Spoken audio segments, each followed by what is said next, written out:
नमस्कार विद्यार्थी मित्रांनो, मी डॉक्टर तम्मलवार AN आपल्याला फायनान्शियल अकाउंट या विषयासाठी आहे. तर फायनान्शियल अकाउंटमध्ये आपण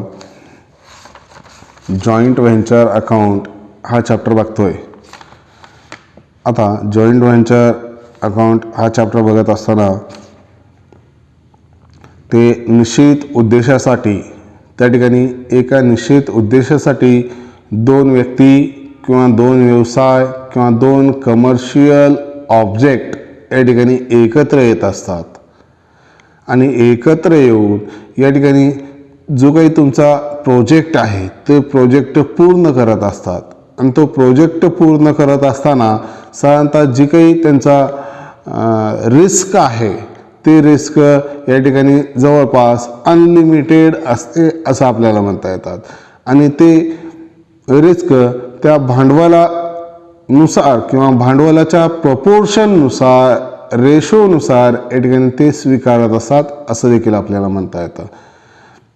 मग ते एक प्रकारचे टेम्पररी पार्टनर्स असतात, परमनंट पार्टनर नसतात. कारण ॲक्च्युअलमध्ये ते एका उद्देशासाठी ऑब्जेक्टसाठी प्रोजेक्टसाठी एकत्र आलेले असतात.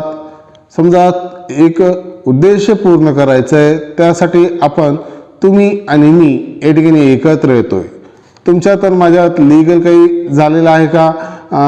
म्हणजे समजा तुम्ही मी अगोदरपासून पार्टनर आहेत का? नाही. या ठिकाणी वेगळ्या उद्देशासाठी आपण एकत्र येतोय. तो ऑब्जेक्ट आपला पूर्ण झाला की तुम्ही तुमच्या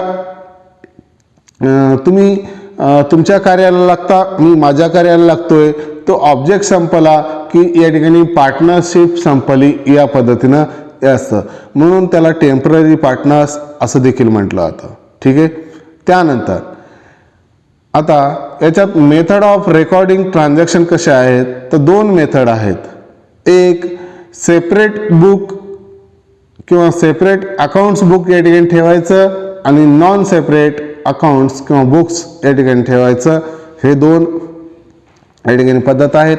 सेपरेट ठेवायचं आहे तर या ठिकाणी कोणकोणत्या पद्धतीनं अकाउंट्स काढले जातात? त्यामध्ये जॉईंट व्हेंचर अकाउंट काढला जातं, जॉईंट बँक अकाउंट काढला जातं आणि को व्हेंचर अकाउंट या ठिकाणी काढला जातं असं आपल्याला म्हणतो.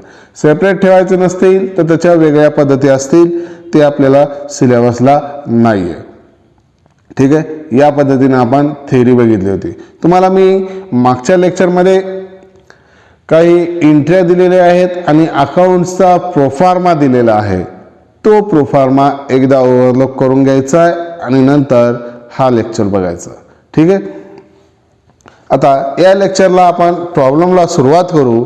त्यामध्ये पहिला प्रॉब्लेम आहे, मी वाचतोय, Pankaj and Kranti enter into a joint venture to purchase and sells the goods. आता या ठिकाणी जे पंकज आहे आणि क्रांती आहे ते कशाच्या उद्देशासाठी एकत्र आलेत? गुड्स, माल परचेस करायचा आणि सेल करायचा या पद्धतीनं. They deposited into joint bank. They deposited into joint bank as contribution. Joint बँकमध्ये या ठिकाणी डिपॉझिट करतात ते दोघं या व्यवसायासाठी आणि कॉन्ट्रीब्यूट करतायत कशा पद्धतीनं? ₹2,40,000 अँड ₹1,60,000 रिस्पेक्टिव्हली. म्हणजे पंकजनं किती आणलाय? 2,40,000 आणलाय. तर 1,60,000 कोण आणलंय? क्रांतीनं आणले. ठीक आहे. त्यानंतर दे made following expenses for joint bank account. आता एक्सपेन्सेस त्यांनी खर्च केलेले आहेत ते कुठून केलेत? जॉईंट बँक अकाउंटमधून. Purchase of goods ₹2,80,000, carriage ₹54,000. त्यानंतर सेलिंग एक्सपेन्सेस ₹50,000 या पद्धतीने या ठिकाणी आहे. त्यानंतर खाली पॅरा चेंज केला आहे.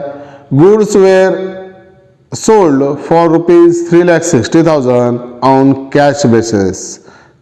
कॅशवर माल विकला 3,60,000चा. अँड ₹1,20,000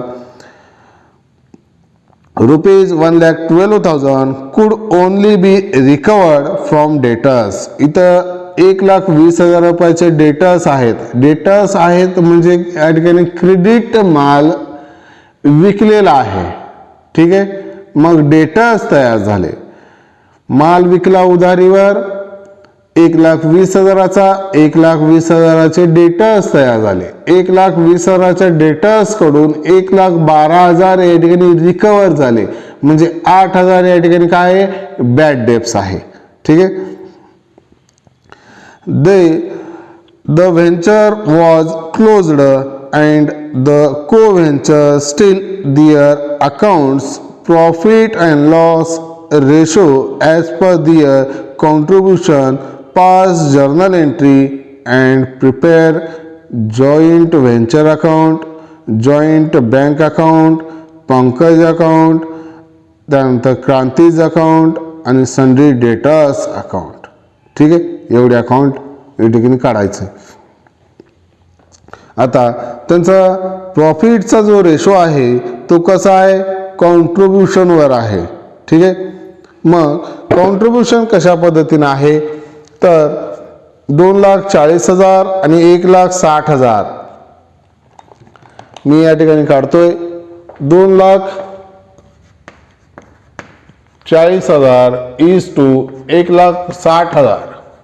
हे 4 शून्य कटले, हे 4 शून्य कटले, 8 1 8, 8 2 16, 8 3 24. त्यांचा रेशो काय प्रॉफिटचा 3:2. ठीक आहे, या पद्धतीनं आहे त्यांचा रेशो. आता चालू करू आपण हे रेशो. त्याच्यामध्ये आपल्याला या ठिकाणी in the book of Pankaj and Kranti या पद्धतीने टाका.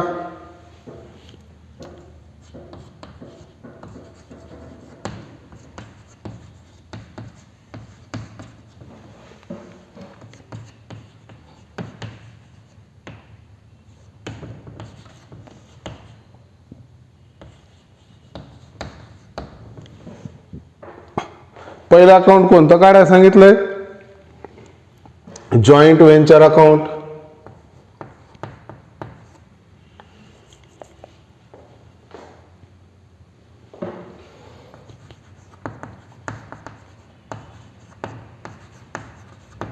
Joint venture account.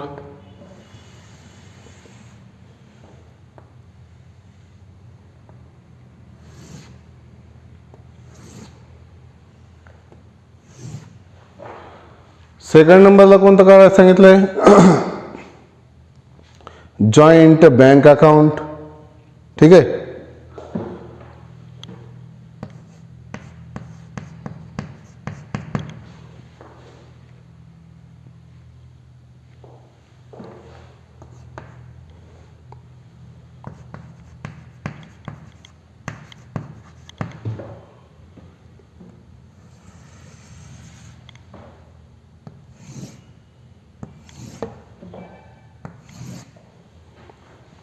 त्यानंतर कोणतं आहे पंकज अकाउंट आणि क्रांती अकाउंट. याला को व्हेंचर अकाउंट म्हणतात. दोघं जण आहेत ना या ठिकाणी. व्हेंचर म्हणजे रिस्क घेणारे कोण दोघं, तर हे दोघं या ठिकाणी को व्हेंचर अकाउंट या पद्धतीने या ठिकाणी आहे. मग त्याला या ठिकाणी नाव द्या को व्हेंचर्स अकाउंट.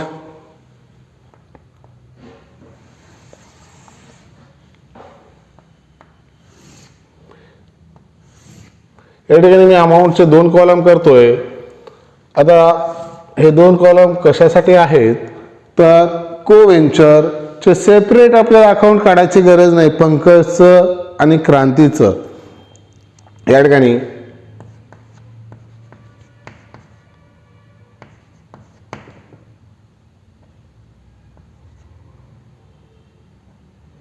हे पंकज,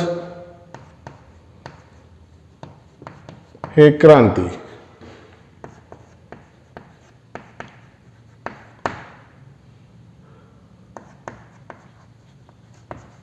क्रांती, ठीक आहे.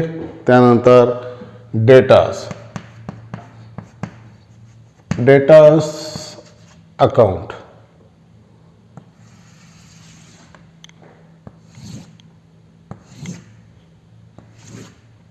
ठीक आहे. एवढे अकाउंट या ठिकाणी आपल्याला काढायला सांगितलेले आहे. चला, प्रॉब्लेमची सुरुवात कशा पद्धतीने बघायचं आहे आणि त्यानुसार सोडवायचं आहे. Pankaj and Kranti entered into a joint venture to purchase and sells the goods. They deposited into joint bank and contribution of rupees 2,40,000 and rupees 1,60,000 respectively. हे पंकज आणि क्रांती या ठिकाणी एक व्यवसायासाठी येतात. ते व्यवसाय म्हणजे माल खरेदी विक्रीचा, आणि ते डिपॉझिट करतात कुठं, जॉईंट बँकमध्ये. या ठिकाणी 2,40,000 आणि 1,60,000 रेस्पेक्टिव्हली.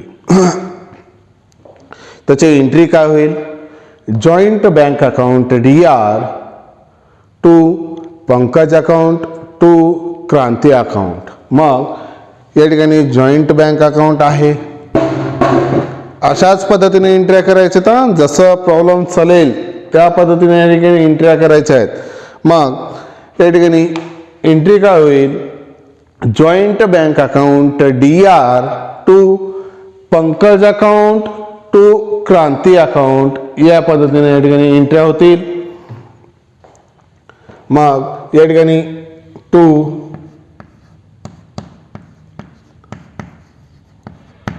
पंकज अकाउंट, पंकजनं किती आणलंय, 2,40,000. त्यानंतर टू क्रांती अकाउंट किती, 1,60,000. सेकंड इफेक्ट, या ठिकाणी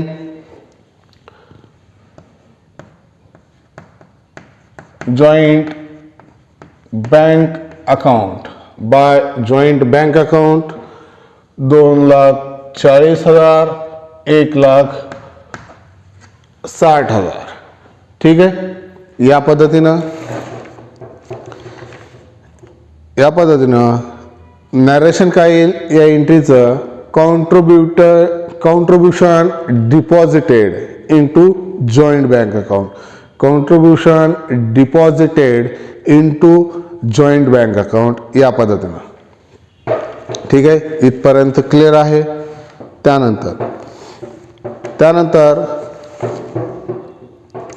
काय सांगतो problem, they made following expenses from joint bank account. आता जॉइंट बँक अकाउंटमधून हे एक्सपेन्सेस दिले जातात असं म्हणतंय. काय, purchase of goods rupees 2,80,000, carriage rupees 54,000 आणि सेलिंग एक्सपेन्सेस रुपीज 50,000. मग हे बँकेतून पैसे जाणार आहेत, कुठं जाणार आहेत, या एक्सपेन्सेससाठी जाणार आहेत. मग या ठिकाणी एंट्री काय होईल, joint venture account DR, joint venture account DR. या जॉइंट व्हेंचर अकाउंट वरूनच ट्रान्झॅक्शन केले जातात.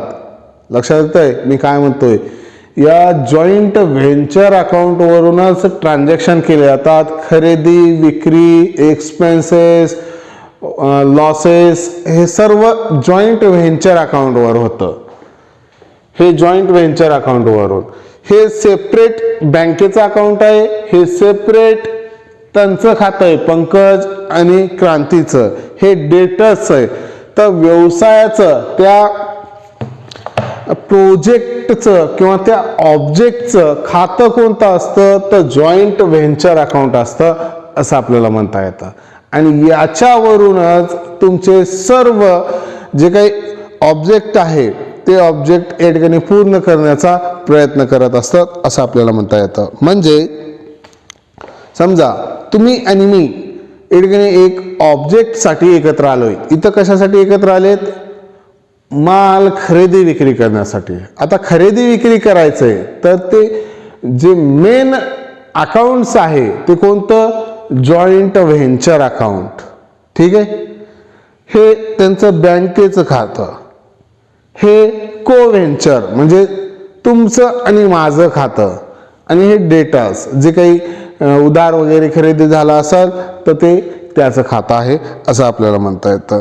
आता या ठिकाणी काय सांगितलंय प्रॉब्लेम मध्ये? They made following expenses from joint bank account.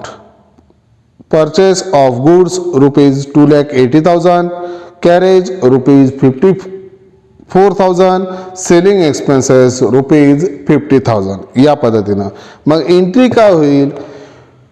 Joint venture account DR to bank account. बँकेतून पैसे चाललेत. कशासाठी चाललेत? परचेस वगैरे करण्यासाठी, कॅरेजसाठी, त्यानंतर सेलिंग एक्सपेन्सेससाठी. ठीक आहे, मग या ठिकाणी त्याचा इफेक्ट द्या to joint bank account.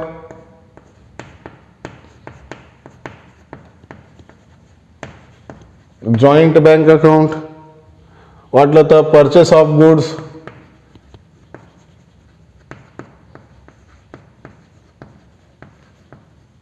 Purchase of goods किती आहे?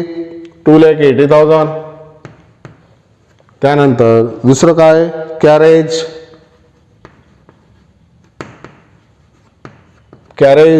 कॅरेज किती? 54,000. त्यानंतर काय? Selling expenses. सेलिंग एक्सपेन्सेस किती आहे? 50,000. ठीक आहे, आणि सेकंड इफेक्ट त्याचा joint venture account by joint venture account. या तिघांचं टोटल करा किती येतं बघा. 3,84,000 येतं. ते 3,84,000 या ठिकाणी लिहून टाकलं. ठीक आहे, त्यानंतर प्रॉब्लेम पुढे सांगतोय. Goods were sold off rupees 3,60,000 on cash basis. माल विकलाय किती? 3,60,000चा आणि कॅशवर विकलाय. माल विकतोय कॅशवर, तेव्हा पैसे येतील आणि माल जाईल. ठीक आहे, तर एंट्री काय होईल?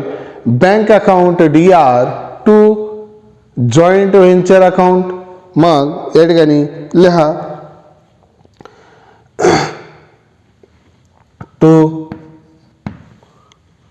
Joint venture account.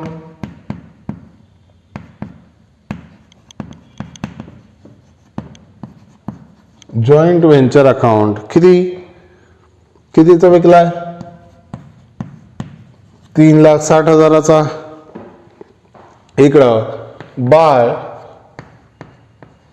Joint bank account किती?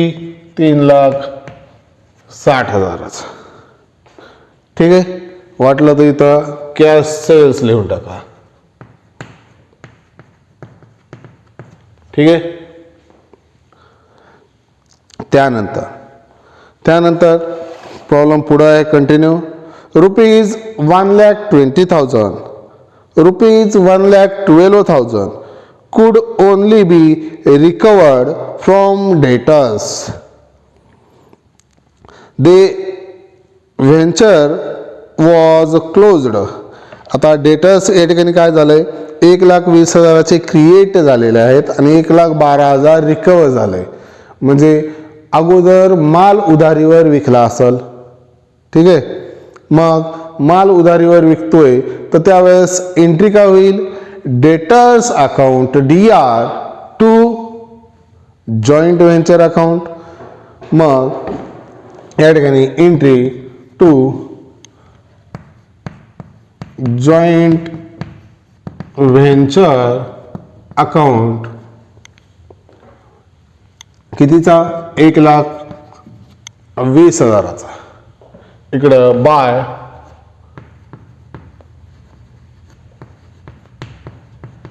सनडे डेटर्स अकाउंट वाटलं तर क्रेडिट सेल्स किती 1,20,000चा. हे माल उधारीवर विकला. आता त्यांच्याकडून रिकवर झालेत, पैसे येत आहेत, तर त्यावेळेस एंट्री काय होईल? किती येत आहेत? 1,12,000. बाकीचं काय आहे? Bad debts. ठीक आहे. मग एंट्री काय होईल? जॉईंट बँक अकाउंट DR, जेवढे पैसे येतात तेवढे बँकेमध्ये. त्यानंतर जॉईंट व्हेंचर अकाउंट DR, इथं बॅड डेब्ट्स जाईल. To sundry debtors account, to sundry debtors account, या पद्धतीनं. मग या ठिकाणी इफेक्ट द्या.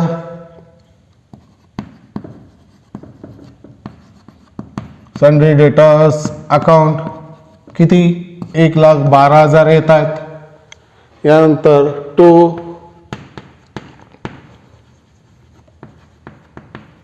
सन्ड्री डेटर्स अकाउंट ब्रॅकेटमध्ये बॅड डेब्ट्स किती? 8,000. ठीक आहे. आणि सन्ड्री डेटर्स अकाउंट क्लोज करायचं आहे बाय जॉईंट बँक अकाउंट आणि बाय जॉईंट व्हेंचर अकाउंट. बँकेमध्ये किती? 1,12,000. व्हेंचरमध्ये किती? 8,000. ठीक आहे. पुन्हा एकदा एंट्री.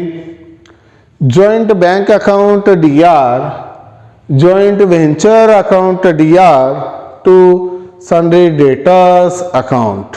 सन्ड्री डेटर्स अकाउंट या पद्धतीनं.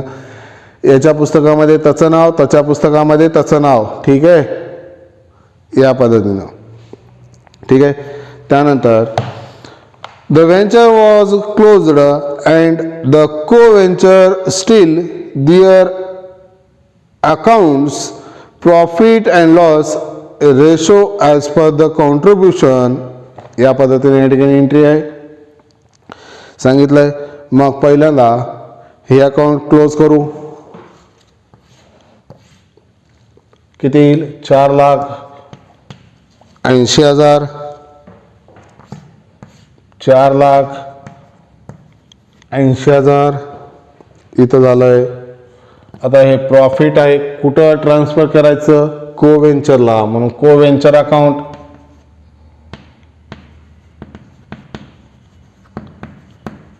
ब्रॅकेटमध्ये लिहा प्रॉफिट.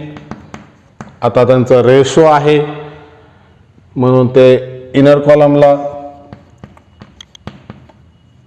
पंकज आणि क्रांती. रेशोचं प्रपोर्शन काय आहे? 3:2. चला, टोटल प्रॉफिट किती राहिलंय? या ठिकाणी टोटल प्रॉफिट तुमचं 88,000 रुपये येतोय. आता या 88,000ला 3:2 मध्ये या ठिकाणी कन्वर्ट करायचं आहे. म्हणजे भागिले किती करावं लागेल?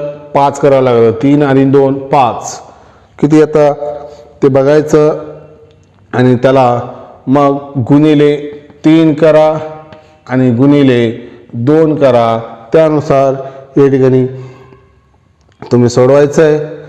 मग हे सोडवल्यावर या ठिकाणी पंकजचं प्रॉफिट येतं 52,800 आणि क्रांतीचं येतं 35,200. मग हे प्रॉफिट त्यांच्या अकाउंटला या ठिकाणी क्रेडिट करायचं आहे बाय जॉईंट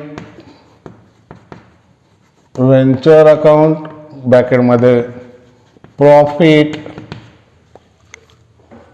किती 52,800 आणि 35,200. ठीक आहे, 35,200. इथपर्यंत क्लिअर आहे. त्यानंतर जॉईंट बँक अकाउंट क्लोज करा. जॉईंट बँक अकाउंट क्लोज करत असताना या ठिकाणी कोणती बाजू मोठी येते, तर या ठिकाणी डेबिट बाजू मोठी आहे 8,72,000. हे 8,72,000. तर या ठिकाणी बाय कुणाचं नाव येता येईल, कोव्हेंचर्सचे या ठिकाणी शिल्लक रक्कम राहील. कोव्हेंचर्सची शिल्लक रक्कम राहील.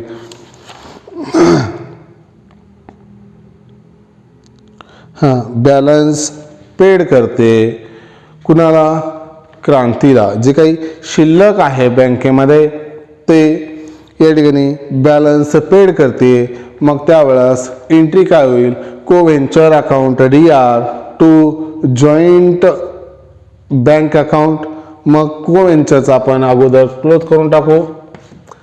पहिल्यांदा जॉईंट व्हेंचर पुन्हा कोव्हेंचर अकाउंट्स या ठिकाणी क्लोज करायचे.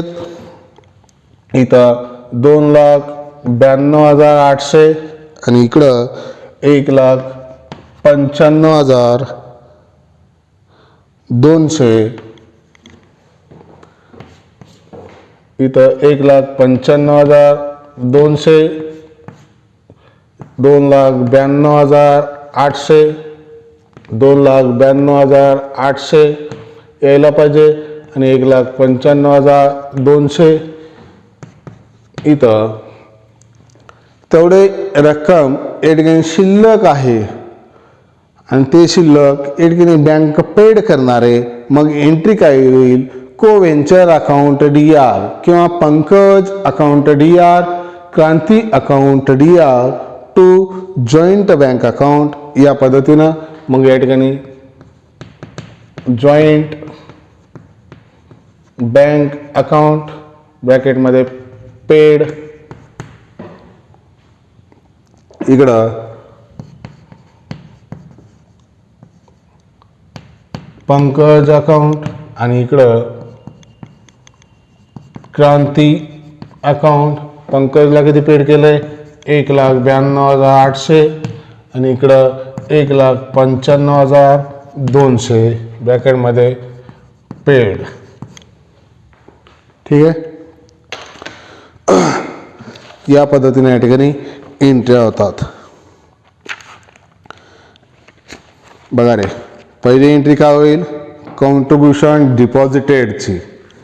दोघं जण कॉन्ट्रीब्युशन आणले, ते डिपॉझिट करतायत बँकेमध्ये. एंट्री काय होईल, joint bank account DR, joint bank account DR to coventure account, joint bank account DR to coventure account, joint bank account. या ठिकाणी DR होतोय कुणाच्या नावानं, पंकजच्या नावानं आणि क्रांतीच्या नावानं. हे कोव्हेंचर आहेत बरं का दोन्ही पण. आणि इकडं जॉईंट बँक अकाउंट 2,40,000, 1,60,000. ठीक आहे. दुसरी entry goods purchased and expenses paid, त्याची एंट्री. मग एंट्री काय होईल, joint venture account DR to bank account. इथं गुड्स परचेस केलंय आणि एक्सपेन्सेस पेड केलेला आहे. कुठून केला, बँकेतून.